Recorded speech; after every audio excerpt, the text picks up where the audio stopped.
मजुरी करून परतताना मायलेकी पुराच्या पाण्यात वाहून गेल्या, मुलीला वाचवलं, आई डोळा देखत दिसेनाशी झाली। हवामान खात्याच्या अंदाजानुसार गेल्या 2 दिवसांपासून अकोला जिल्ह्यात मुसळधार पाऊस बरसत आहे। मुसळधार पावसामुळे नदी नाले दुथडी भरून वाहत आहेत। दरम्यान शेतात मजुरीसाठी गेलेल्या मायलेकी कमळगंगा नदीच्या प्रवाहात वाहून गेल्याची घटना मूर्तिजापूर तालुक्यातील कंझरा येथे घडल्याची माहिती आहे। यात 18 वर्षीय मुलगी झाडात अडकल्याने बचावली, मात्र तिची आई पाण्याच्या प्रवाहात वाहून गेली।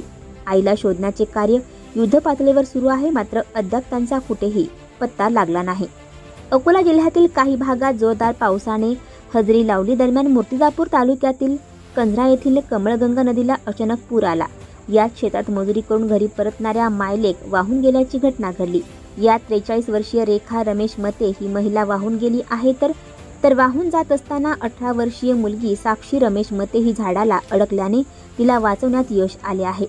मिळालेल्या प्राप्त माहितीनुसार रात्री झालेल्या मुसळधार पावसामुळे कमळगंगा नदीला पूर आला होता।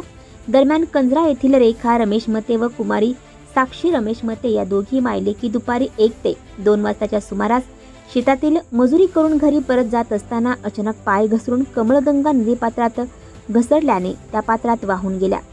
दैव बलवत्तर म्हणून मुलगी साक्षी झाडात अडकली, पण साक्षीच्या डोळ्यादेखत तिची आई पुराच्या पाण्यात वाहून गेली। या घटनेत मुलगी साक्षी ही झाडाला अडकल्याने तिला वाचवण्यात गावकऱ्यांना यश आलं, तर घटनास्थळी आमदार हरीश पिंपळे, तहसीलदार श्रीमती शिल्पा बोबडे, ग्रामीण पोलीस स्टेशनचे निरीक्षक श्रीधर गुट्टे यांच्यासह आपत्कालीन पथक दाखल झाले आहे। रेखा मते यांचा बचाव पथकाकडून शोध घेणं युद्धपातळीवर सुरू आहे। रेखा मते वाहून गेल्याने गावात शोककळा पसरली आहे।